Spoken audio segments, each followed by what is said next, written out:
Hai viewersku, semua dimanapun kalian berada, semoga kalian dilindungi Tuhan Yang Maha Esa. Ya, intro dulu. Kita intro baru ada nih.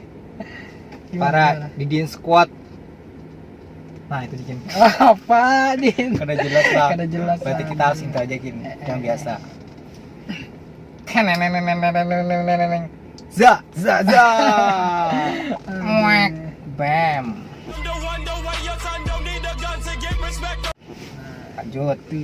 Nah, misalkan video ini kelanjutan dari video sebelumnya yang dimana salah satu teman kuliah saya ingin memberikan masukan atau sharing kelanjutan dari video yang part 1 yang dibikin itu, ini dijelaskannya lagi untuk yang lebih mendalamnya. Jadi kita langsung bahas tentang bisnis yang dimiliki teman saya Rizky. Yuk lanjutkan Sanak. Siap.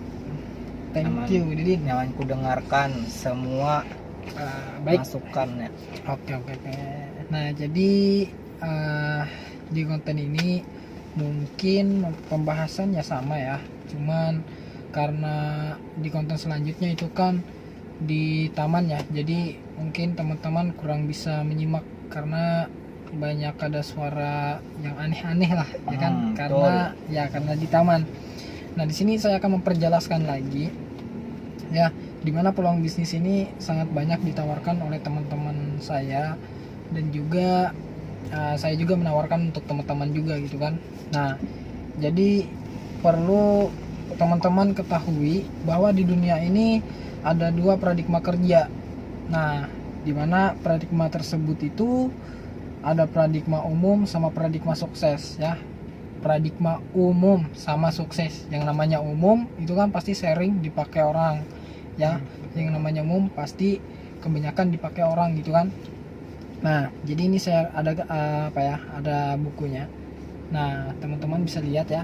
Nah, paradigma umum sama paradigma sukses. Nah, jadi teman-teman, di sini perlu kita lihat paradigma umum ini, di mana paradigma umum ini, nah ini kan bekerja untuk mendapatkan yang namanya penghasilan. Nah, jadi kalau kita bekerja untuk mendapatkan penghasilan itu nggak salah ya, benar-benar aja. Misalnya Didin kerja di IndiHome itu dapat penghasilan ya kan. Nah, itu nggak salah, itu sangat tepat sekali. Cuman ada sedikit risikonya kalau kita bekerja di paradigma umum ya, karena nggak ada jaminan. Kalau misalnya kita ambil contohnya paradigma umum ini, misalnya kayak karyawan, misalnya kayak Didin juga ya, mohon maaf ya Din ya, kayak Didin kan kerja di IndiHome atau ya seperti orang jualan atau di kafe kan. Nah, kita ambil contohnya seperti itu mereka pakai paradigma umum. Kenapa bisa saya bilang paradigma umum? Karena kalau mereka misalnya kafe tutup atau karyawan dipecat atau mereka sakit nggak bisa kerja, atau contohnya misal Didin kalau misalnya dia di PHK dari IndiHome, nah otomatis nggak dapat penghasilan ya kan. Nah, jadi penghasilan nggak ada, mereka bekerja untuk mendapatkan penghasilan. Nah, tapi kalau mereka nggak kerja teman-teman, penghasilannya pun nggak ada. Nah, jadi ngikut ya kan. Nah, jadi paradigma umum seperti itu.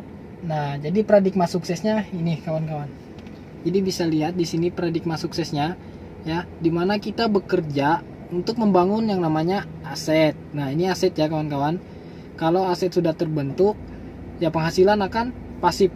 Nah, kita ambil contohnya yang namanya paradigma sukses ini, kita ambil contohnya kayak kos-kosan deh ya. Contoh kecilnya kos-kosan.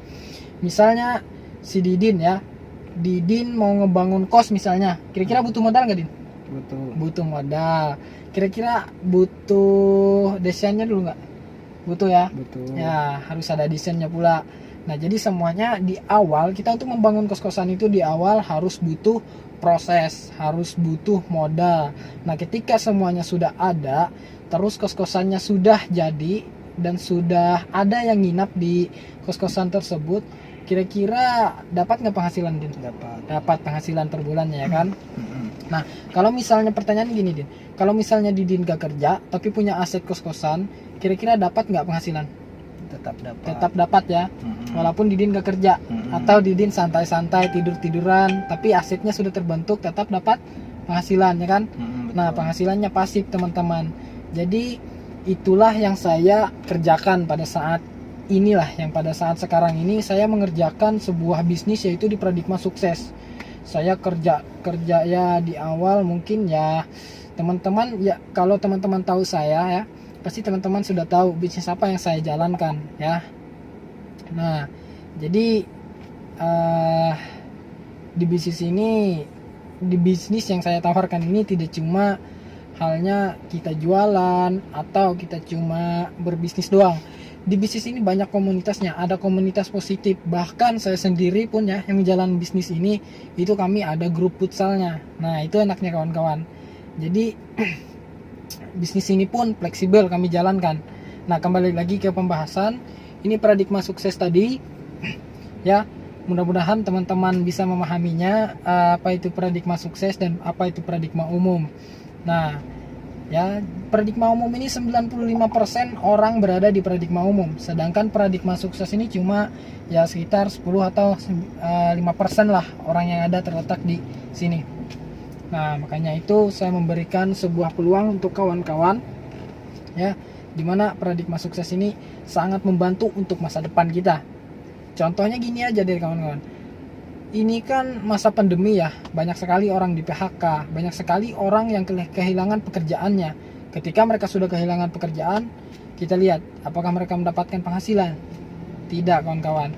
Nah, tapi orang yang sudah ada asetnya, misalnya orang yang punya aset berbentuk kos-kosan, walaupun mereka nggak kerja, walaupun di masa pandemi seperti ini, orang yang nginap di kos-kosan itu selalu bayar sama pemilik kosnya, ya kan, walaupun mereka nggak kerja lagi.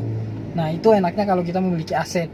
Aset itu untuk jangka panjang masa depan kita ke depan. Nah, itu. Nah, kira-kira untuk Didin sendiri ya, mungkin bisa mewakili apa yang jadi pertanyaan atau apa yang Didin bingung lah yang dari pembahasan ini, kira-kira. Baik. Umum dan Jadi mungkin ini langsung ke mungkin permasalahan kebanyakan dari kawan-kawan yang ingin gabung ke bisnis ini ataupun bisnis manapun ya. Jadi mungkin saya mewakilkannya.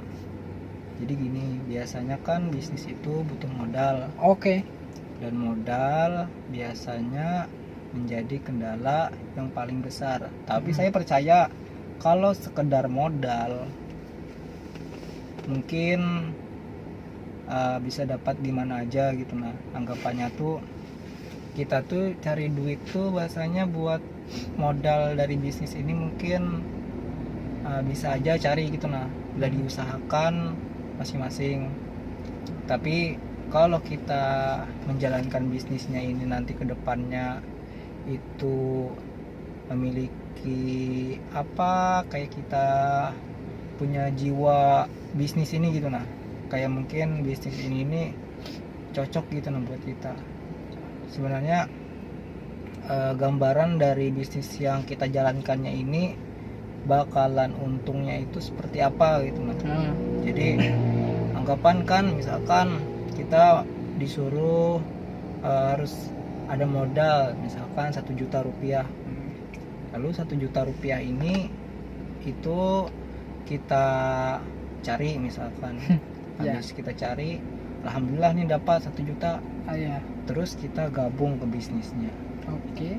Lalu permasalahannya biasa dari yang ingin bisnis atau gabung ke bisnis yang ditawarkan itu biasanya permasalahannya tuh bagaimana cara menjalankan bisnisnya tadi.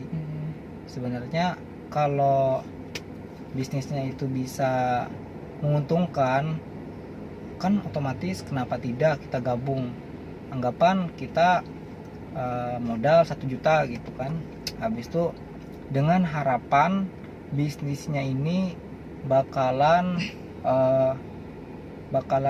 lanjut lah, bakalan terus menerus menghasilkan. Anggapan nanti modal 1 juta, kita syukur-syukur untung habis dari produk, misalkan kita jual, misalkan itu bisnis produk, kita jual habis untungnya misalkan 1 juta lebih, misalkan 1.250.000, 1 juta berapa mungkin. Dan bisnis ini biasanya itu memiliki jangka panjang waktu yang bisa dibilang katakan seumur hidup, biasanya bisnis seperti itu. Jadi bisnis itu biasanya menguntungkannya itu bisa kita lakukan dalam jangka panjang. Jadi nggak bakalan habis modal, habis sudah, itu nggak bakalan bila bisnis. Nah, tapi kalau penawarannya jangka panjang, itu yang menjadi permasalahan itu kembali lagi ke awal sebenarnya, bagaimana cara menjalankan itu saja bisnis yang kita mau jalankan. Seperti tadi kan contohnya modal 1 juta kita jalankan atau kita masuk ke bisnis tadi, bagaimana caranya agar 1 juta itu bisa, sebenarnya tidak memikirkan 1 juta itu padahal, tapi memikirkan bagaimana cara menjalankan bisnisnya itu tadi. Mungkin Rizky bisa sedikit sharing. Baik. Yang untuk masalah yang ini tadi. Oke, yang pertama ya. Yang pertama mungkin saya tangkap pertanyaan dari Didin. Yang pertama untuk modal dulu ya. Jadi untuk modal join di bisnis yang saya tawarkan itu sangat-sangat ya terjangkau lah ya. Sangat terjangkau, nggak bikin kita tertekan gitu ya untuk mengeluarkan duit untuk join di sini ya. Untuk joinnya itu cuma 150.000 kawan-kawan, nggak sampai setengah juta ya, nggak sampai 500. Nah, jadi cuma 150.000. Nah, itu 150.000 itu ya menurut aku ya sebagai mahasiswa ya, kalau cuma untuk mendapatkan peluang bisnis kan, ya itu sangat modal yang ibaratnya sangat masuk akal lah, ya kan? 150.000. Nah, saya bandingkan gini aja deh. Kalau kawan-kawan di luar sana mau membuka bisnis atau mau ngebuka apa ya, misalnya jualan pentol misalnya, jualan pentol misalnya. Teman-teman nukar gerobaknya dulu aja deh, berapa sudah? Ya kita ambil misalnya contoh aja ya. Misalnya contohnya aja 500 deh. Gerobaknya aja. Terus bahannya lagi berapa, ya kan? Nah, jadi ya ibaratnya kalau di bisnis ini sangat terjangkau gitu untuk modal bisnisnya karena 150 aja. Ya. Nah, dan 150 itu pun teman-teman gak cuma ngasih uang, nanti ada sebuah buku dan sebuah produk langsung kami kasih. Jadi ibaratnya nggak ada kayak money game gitu ya. Kalau money game itu ya mainan uang istilahnya. Kalian join misalnya 1 juta misalnya, tapi yang kalian dapatkan cuma ya sekedar ya nggak sesuai lah, mungkin bisa dibilang nggak sesuai lah gitu kan. Nah, itu namanya money game. Nah, jadi cuma 150 kawan-kawannya untuk joinnya.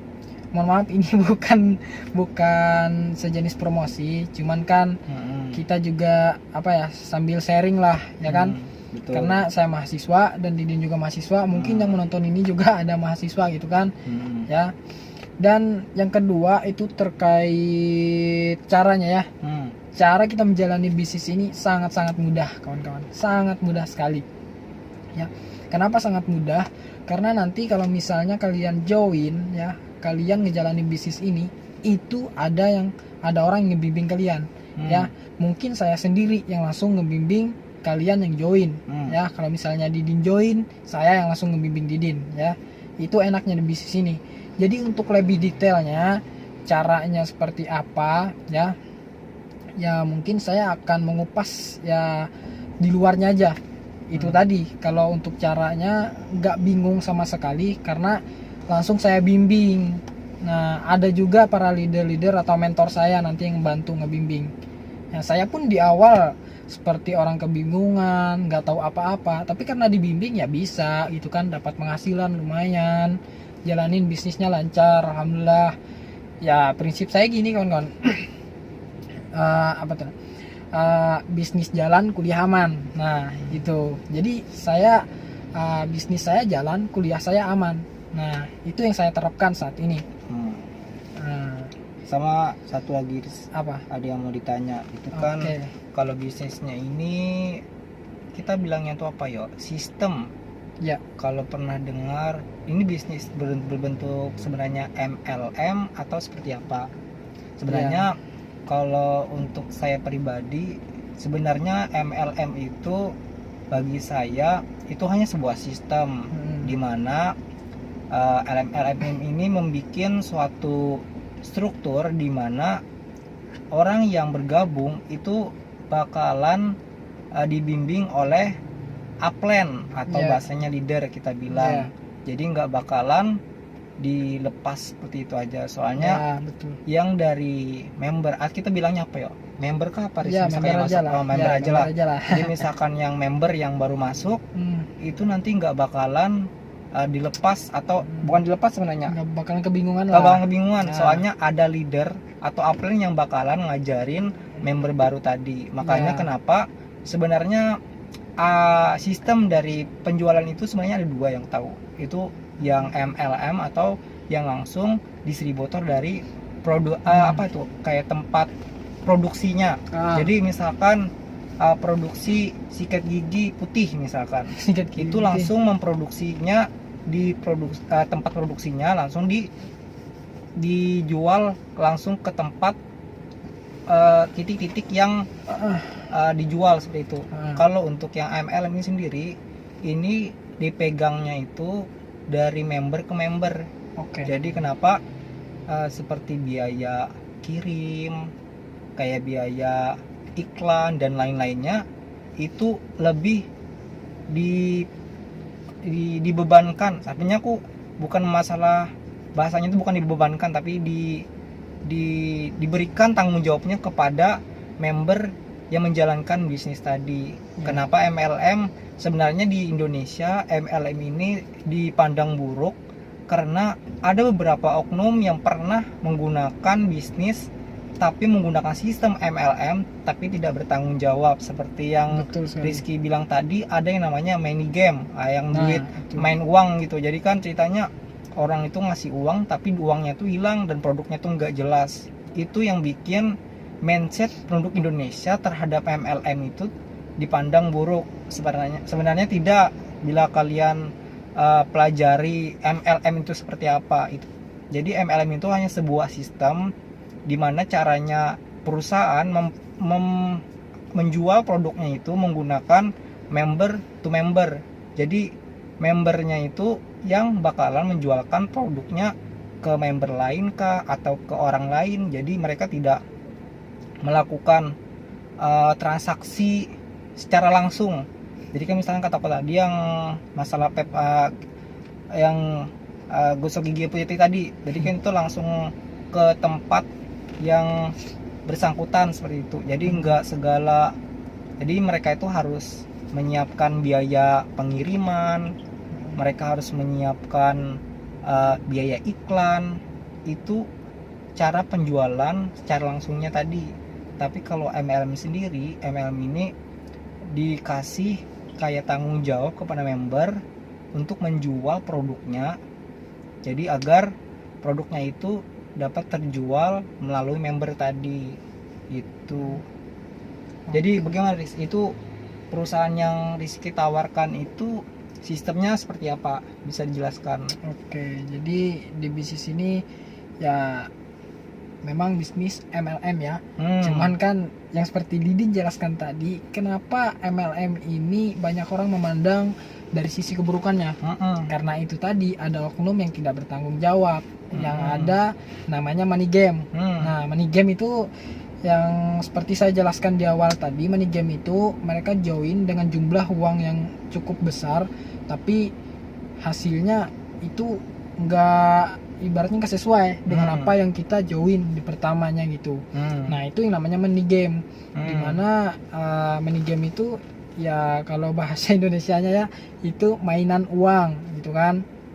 Nah, makanya itu kenapa MLM itu dicap ibaratnya ada ya, dicap seperti kayak sistem buruk lah gitu kan. banyak orang memandang MLM itu kok MLM gini ya, kok bisa kayak gini gitu kan. Padahal kalau kita memang benar-benar ngejalaninya itu ya luar biasa lah. Nggak ada sama sekali yang money game-nya. Contohnya, saya tidak akan menawarkan sebuah peluang bisnis ini jika bisnis ini misalnya riba atau haram dijalankan gitu kan, karena saya juga muslim. Nah, jadi alhamdulillah di bisnis ini itu sudah ada sertifikatnya, sudah lengkap kawan-kawan. Sertifikat syariahnya, sertifikat halalnya, itu sudah lengkap semua. Nah, mungkin saya akan sedikit kasih lihat kan itu terkait sertifikat dan segala penghargaannya. Ini teman-teman bisa lihat. Nah, ya kan? Ini penghargaan dan sertifikatnya. Nah, teman-teman bisa lihat di sini. Ini ada sertifikat. Nah, ini sertifikat syariahnya, ya. Dan ini sertifikat halalnya. Nah, jadi kawan-kawan bisa lihat ya di dalam ini sertifikat halal ini grade-nya A. Nah, kenapa grade-nya A? Karena kalau contohnya gini, kalau misalnya di sebuah perkuliahan, kalau misalnya akreditas kampus kita A, kira-kira itu baik nggak? Baik. Sangat baik kan? Sangat baik. Nah, kalau misalnya akreditasnya C, ya kurang kan? Itu kurang. Nah, kurang. Jadi di sini akreditas grade-nya A. Nah, kenapa dikasih grade A? Karena sistem penjualannya, sistem dari khasiat produknya sudah teruji, sistem kita menjalaninya, langkah-langkahnya semuanya sudah halal dan syariah. Nah, di sini sudah banyak sertifikatnya dan ini pun Nah, banyak ya. Kawan-kawan bisa lihat sendiri sertifikat dan berbagai penghargaannya di sini. Ini salah satu buktinya ya. Nah, jadi ini masih banyak sekali karena ini saya cuma beberapa aja yang saya bawa. Jadi ini salah satu buktinya. Nah, ya, apa lagi di gimana itu? Oke, pertanyaan selanjutnya. Oke, lanjut. Gimana? Biasanya kan yang kalian harus ketahui dulu sebelum memulai bisnis, Ya. kalian harus tahu dulu produk yang dijual dari bisnis tersebut. Lalu kalian harus tahu cara sistem dari bisnis tadi. Ya. Lalu kalian harus melihat leader-leader yang sudah terdahulu yang sudah memulai bisnis. Jadi kalian bisa tengok itu dulu yang 3 tadi, atau kalian perhatikan dulu. Setelah kalian perhatikan dan kalian pantau atau sudah dikoreksi kita tuh kayak sudah digali lebih dalam tentang bisnis tadi, kalian akan melihat bahwa bisnis itu layak atau tidak kalian perjuangkan seperti itu. Yang ditawarkan Rizky tadi, Rizky sudah menjelaskan tentang bagaimana sistemnya, bagaimana produknya itu bagus atau tidak, dan bagaimana perusahaan bisnis itu berjalan. Jadi kalian sudah bisa menyimpulkan ini bisnis yang dapat kalian jalankan seperti itu. Dan bisnis ini kalau untuk resikonya sendiri bagaimana Rizky? Seandainya aku misalkan mau gabung ke bisnisnya Rizky, terus kata Rizky minimalnya itu kan 150.000. Ya. Nah, seandainya nanti aku gabung, jadi 150.000 ini mungkin bagi beberapa orang masih dianggap sedikit, tapi mungkin ada beberapa orang yang menganggap bisnis 150.000 yang dikeluarkan itu sangat besar. Ya, tapi saat mereka jalan-jalan, mereka party atau mereka melakukan kegiatan yang sebenarnya itu tidak positif seperti itu, tapi mereka mampu mengeluarkan duit 200.000, 500.000, 1 juta untuk seperti itu. Tapi mereka melihat bisnis yang modalnya itu cuma 150.000, dianggap mereka itu sangat mahal seperti itu. Jadi bagaimana menurut Rizky yang masalah tadi yang kutanyakan tadi, risiko ya?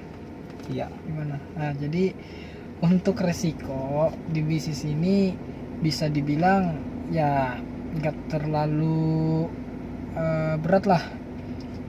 Jadi Iya. yang Gimana? bikin beratnya tadi itu sebenarnya 150.000 keluar, tapi nggak tahu mungkin ya. Padahal saat mereka gabung dan ngasih uang 150.000 itu sudah Rizky ini sudah siap buat mentorin kawan-kawan. Ya. Kata orang itu gaskun.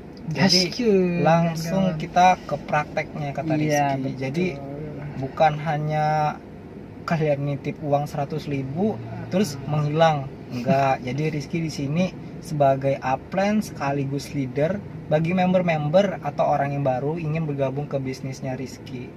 Jadi nanti buat kawan-kawan jangan takut karena bisnis yang Rizky tawarkan, Rizky juga ikut bakalan ngajarin member-member baru atau kawan-kawan yang bakalan gabung.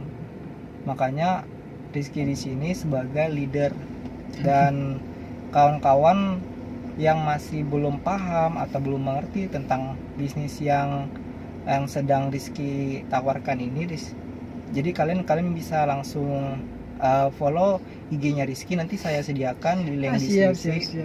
Atau di sini nanti kalau bisa saya edit saya langsung taruh di sini sama IG-nya saya lah. Jadi jangan lupa di follow juga.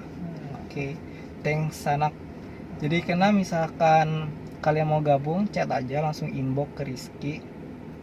Nanti bila penjelasan lebih jauhnya atau lebih mendalamnya. Oh ya. Lanjut Riz. Oke, jadi terkait penolakan tadi ya. Nah, penolakan di bisnis ini nggak terlalu berat lah. Yang namanya bisnis ya itu bukan pekerjaan, tapi bisnis ya. Ya kalau kita kerja ya seperti yang di konten sebelumnya sudah saya pernah jelaskan, perbedaan kerja sama bisnis. Kalau kita bekerja itu terikat sama waktu, ya kan, dan gaji pun sudah ditentukan. Nah, kalau kita di bisnis itu waktunya fleksibel, bahkan hasilnya pun kadang naik turun. Nah, itu saja resikonya. Jadi misalnya hari ini omset kita misalnya 100 juta misalnya kan, omset kita bulan ini 100 juta, bisa-bisa bulan besok omset kita jadi turun 50 juta, ya kan. Tapi bisa jadi juga kalau misalnya bulan depan bisa naik jadi 150 juta omset kita kan. Nah, itu yang namanya bisnis. Kadang-kadang bisnis itu dia fleksibel juga hasilnya, nggak terkadang mentang-mentang bulan ini 100 juta misalnya omsetnya, bulan depan naik lagi 150 juta atau tetap 100 juta gitu kan. Nah, jadi ya itulah resikonya di bisnis ini, kadang turun, kadang naik. Nah, itu resiko di bisnis ya. Dan kalau di pekerjaan, kalau kita kerja, misalnya kalau Didin nih kerja di IndiHome, misalnya gajinya misalnya 2 juta kan.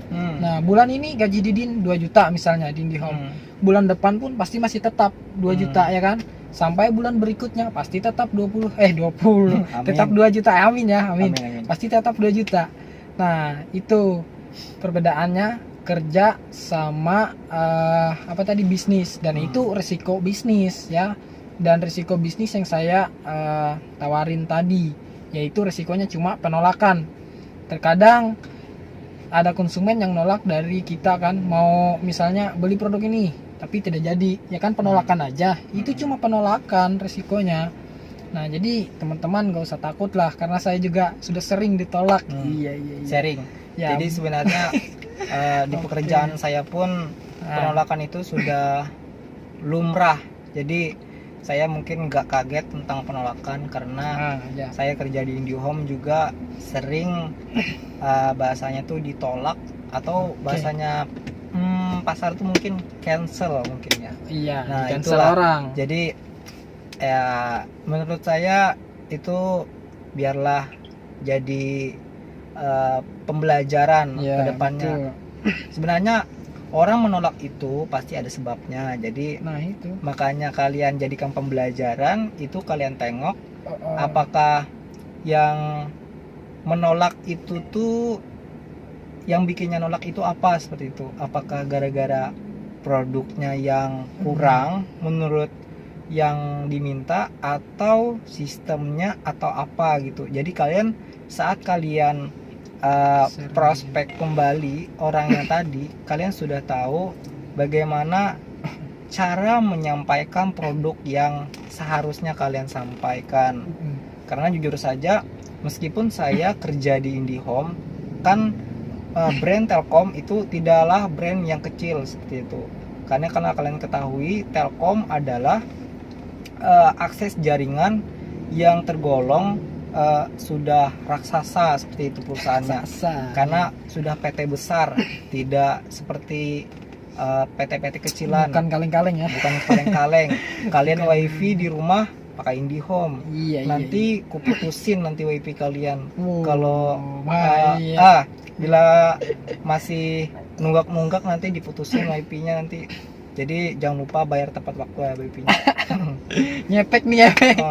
Jadi soal penolakan jangan jadi apa namanya itu, kayak jangan buat diri kalian itu jadi insecure pada diri kalian. Jadi jadikan cerminan untuk kedepannya itu. Kamu tahu insecure kada Ki? Tahu seperti apa. Jadi yang belum tahu insecure itu seperti aku nih nggak suka sama diriku begitu nah. Kurang percaya diri. Kurang percaya diri. Jadi kayak terlalu benci sama diri sendiri itu insecure namanya. Jadi jangan buat apa itu bahasa Inggrisnya? Insecure. Jangan insyukur ya.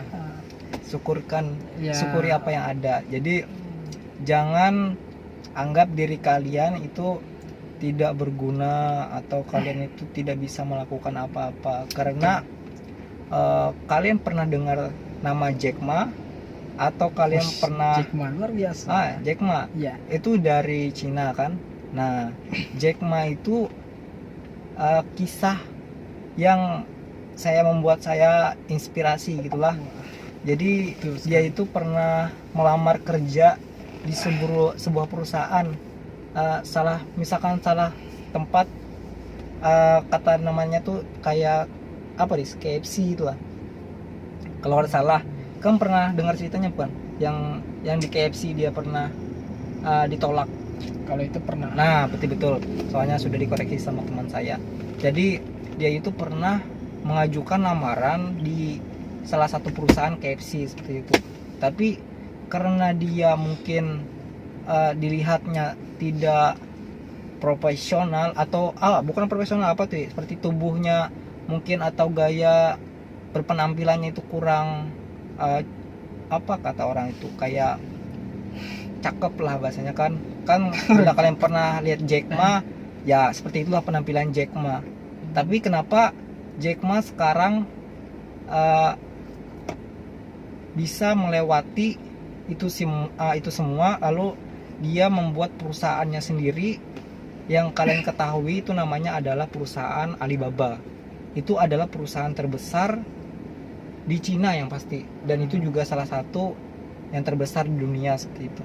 Karena si Jack Ma saat dia ditolak, dia tidak insecure, apa itu bahasanya kita tuh insecure. Soalnya bahasa Inggrisku kurang bagus, jadi mungkin kalian lebih tahu insecure seperti itu ya. Jadi jangan sampai kalian insecure pada diri kalian sendiri. Jangan kalian anggap diri kalian ini tidak bisa melakukan apa-apa. Jadi kalian harus bangkit dari kegagalan atau dari kesalahan yang kemarin. Karena pengalaman saya sendiri, saya juga pernah masuk pekerjaan atau melamar seperti itu di salah satu tempat yang di Banjar. Itu kan saya pernah ke Banjar, soalnya saya pernah merantau. Saat saya lulus itu langsung merantau ke Banjar. Itu ikut apa namanya, kita orang Banjar tuh kayak acil di Banjar, acil dan sanak kuitan jar. Acil galah. Jadi empat beliau loh. Jadi di situ aku pernah ngelamar kerja di Indomaret. Jadi ceritanya dulu tuh masukin lamaran, habis tuh sampai ke interviewnya seperti itu. Jadi sampai situ aku yang gak lolosnya di situ. Dan aku sekarang mungkin sedikit bersyukur seperti itu. Meskipun aku tidak diterima, tapi aku alhamdulillah masih dapat pekerjaan sampai saat ini, yaitu di Telkom. Dan Mantap. sampai saat ini saya sendiri itu sudah kuliah di semester ini, sudah jalan kita semester 5 lah. Hampir Soalnya selesai. soalnya kami semester 4 nya sudah UAS, jadi masuk ke semester 5, jadi tinggal kami KRS-an aja lagi. Jadi menyusun KRS. Jadi tinggal masuk ke semester 5 itu tinggal KRS-an lagi. Jadi bisa dibilang kami sudah semester 5 sama Rizky. Nah, alhamdulillahnya saya bekerja, saya juga bisa sambil kuliah karena kita dapat mengatur waktunya itu enak gitu.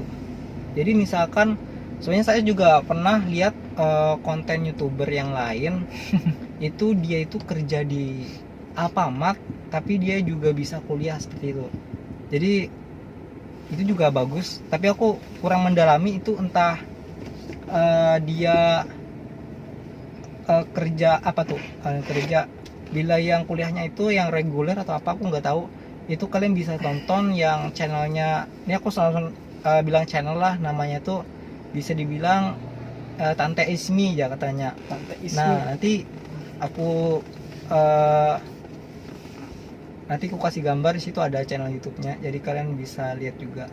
Soalnya aku juga ngikutin tapi nggak terlalu sampai mendalam, soalnya aku kebanyakan tugas atau pekerjaan, jadi kurang main di YouTube seperti itu. Jadi jarang bahasanya yang nonton video-video yang nonton video YouTube seperti itu.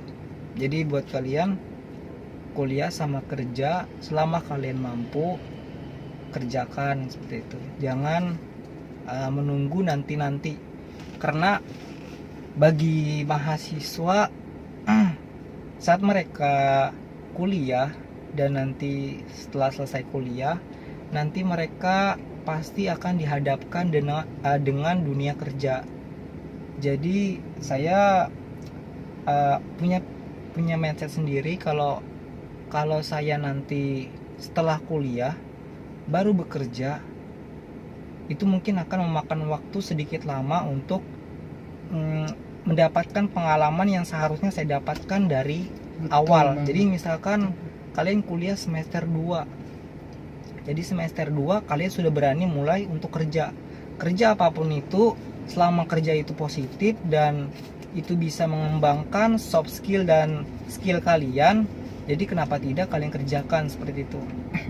Hanya pekerjaan yang ringan, kenapa harus kalian langsung ke kerjaan yang lebih berat?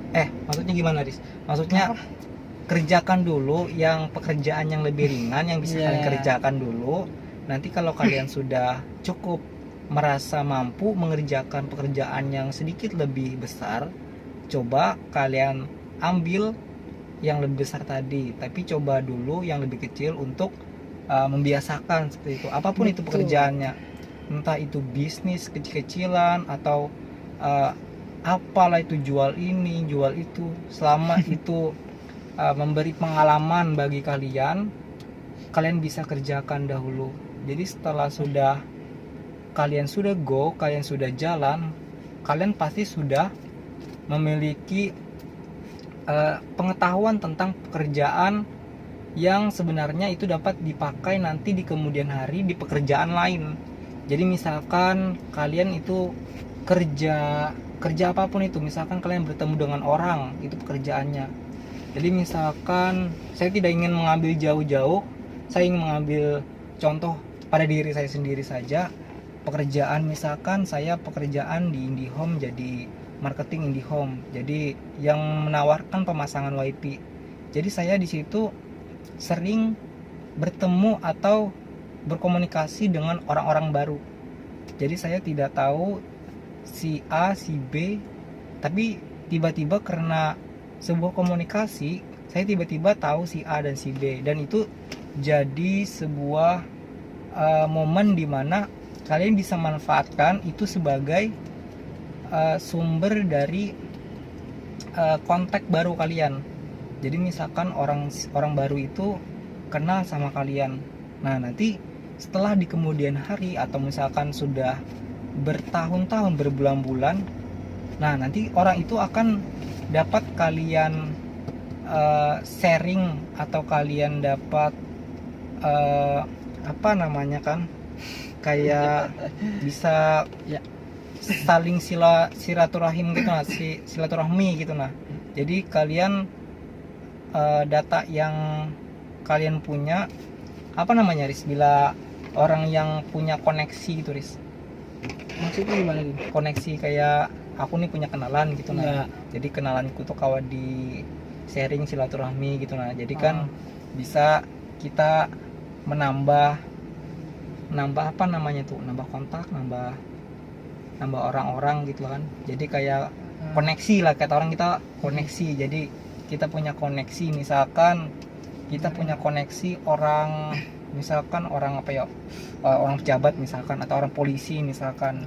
Kita punya koneksi teman polisi, kita punya koneksi pejabat A, pejabat B, dan kita sudah menjalin komunikasi itu dengan baik seperti itu.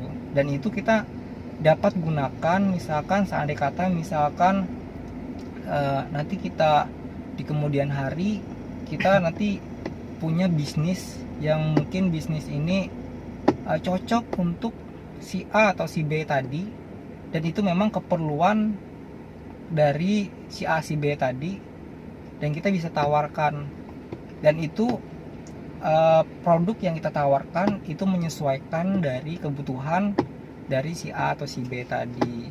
Jadi kita bisa saling silaturahmi lagi kepada kontak-kontak kita yang sudah punya seperti itu. Jadi misalkan saya sudah punya sekian, misalkan ratus atau sekian ribu kontak, jadi saya bisa silaturahmi nih, kita ngobrol lagi. Misalkan saya punya pemasangan IndiHome, saya tanyakan IndiHome-nya baik-baik aja kan Bu, enggak gangguan kan. Nah misalkan kata ibunya baik-baik aja, syukur. Tapi misalkan kata orangnya ini gangguan wifi-nya, nah kita bantuin laporin gangguan atau kita bantuin arahin. Jadi selama silaturahminya itu masih berjalan, itu bagus untuk kedepannya seperti itu. Pada intinya koneksi yang kita miliki mungkin bakalan jadi partner kita kedepannya untuk mengembangkan bisnis atau apapun itu. Dan menurut Rizky seperti apa Rizky? Di mananya? Gaskun Jaki. Gaskun aja deh. Gaskun Ja. Iya, gaskun Apa lagi? aja. Yang Rizky mau jelaskan atau mau sampaikan? Apa ya? Yang lanjutan. Mungkin penjelasan saya tadi sudah cukup jelas ya, Oh, seperti terkait ya dari peluang bisnisnya, terus resikonya, biaya joinnya, dan caranya, dan dibimbing juga kan. Nah jadi semuanya cukup jelas ya. Oke, Cuman siap. satu aja pesan untuk teman-teman ya, prinsip saya kan dari dulu ya, saya orangnya nggak gengsian, dan juga betul. ya saya orangnya nggak gengsian, dan saya juga orangnya bukan pemalu.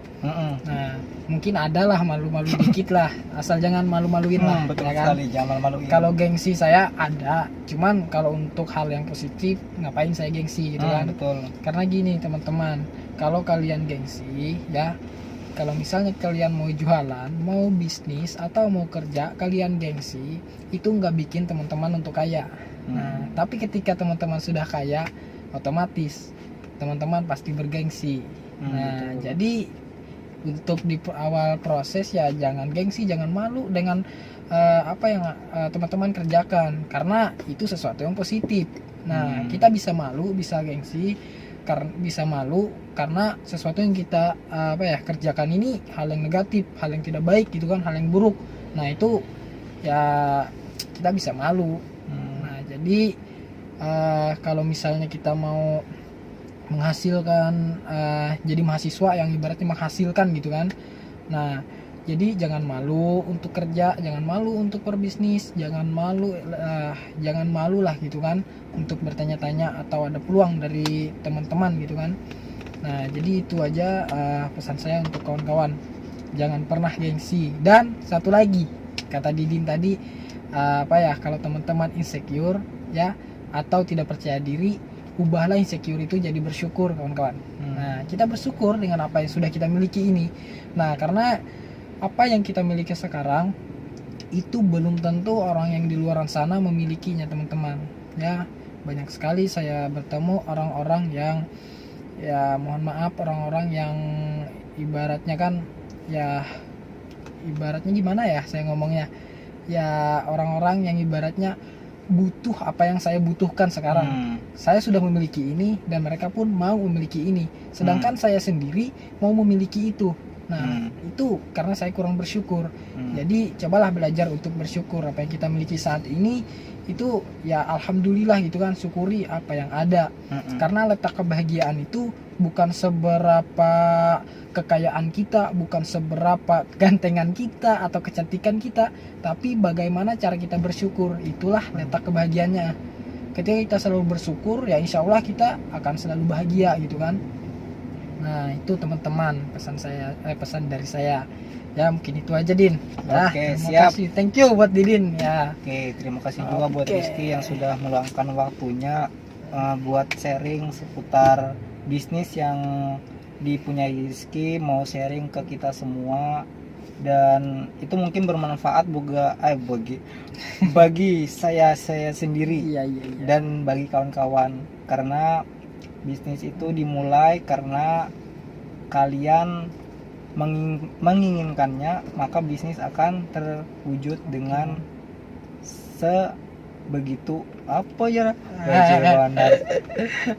Jadi gini teman-teman ya, yang namanya sukses itu bukan kebetulan teman-teman, tapi sukses itu butuh perjuangan, butuh komitmen, butuh konsisten kita, butuh perjuangan teman-teman ya. Jadi nggak ada tuh yang namanya sukses kebetulan. Terus tahun ini wah aku sukses kebetulan banget kan, nggak mungkin. Di balik kesuksesan itu ada proses lah yang kita lalui, ada gagal, ada berhasilnya juga. Nah, dan teman-teman jangan salah juga ya, menilai kegagalan itu akhir dari sebuah perjuangan teman-teman ya. Kegagalan itu adalah salah satu bagian dari kesuksesan. Ketika teman-teman gagal ya atau tidak bisa melakukan ini, ya cobalah teman-teman untuk melakukan lagi kembali. Mungkin ada yang salah pas waktu pekerjaan pertama, pasti ada yang salah nih, kenapa kok kayak gini gitu kan, kenapa saya bisa gagal. Mungkin ada yang salah dari kitanya, diperbaiki, dicari apa yang jadi kesalahan kita gitu kan. Nah, jadi kegagalan itu bagian dari kesuksesan. Ketika Anda gagal, bangkit lagi teman-teman. Nah, ketika Anda terus bangkit, ketika Anda selalu semangat, insya Allah sukses itu pasti akan ada di kehidupan teman-teman ya. Mudah-mudahan kita sukses semua lah, amin. Gitu kan? Nah, jadi jangan pernah takut lah untuk berproses. Karena kalau kita takut gagal, ya itu sama aja kita takut sukses. Karena orang sukses itu pastilah melewati tahap yang namanya kegagalan. Contohnya kayak kata Didin tadi, Jack Ma ya. Nah, Jack Ma tadi sangat sering sekali ditolak orang ya. Dia ngembang sebuah mau cari pekerjaan atau ngembang bisnisnya pasti sangat sering ditolak orang-orang. Tapi nyatanya dia bisa sukses sekarang ya. Bahkan dia sangat ya bisa dibilang orang terkaya lah di wilayahnya sana kan. Bisa dibilang termasuk orang terkaya. Karena apa? Karena dia selalu berproses. Ketika dia gagal, bangkit terus. Nah, itu kita harus punya pemikiran yang seperti itu. Kita harus punya komitmen dan konsisten kita untuk selalu berproses teman-teman. Karena proses itu ya tahap dari perjalanan kita menuju kesuksesan ya. Anda tidak akan pernah sukses ketika Anda tidak mau berproses. Nah, itu Ya, itu aja. Oke. Semangat deh. Terima kasih banyak Bos Rizky. Siap. Oke, itu saja, terima kasih. Saya Didin. Oke, saya Reski ya. See you, bye bye. Siap.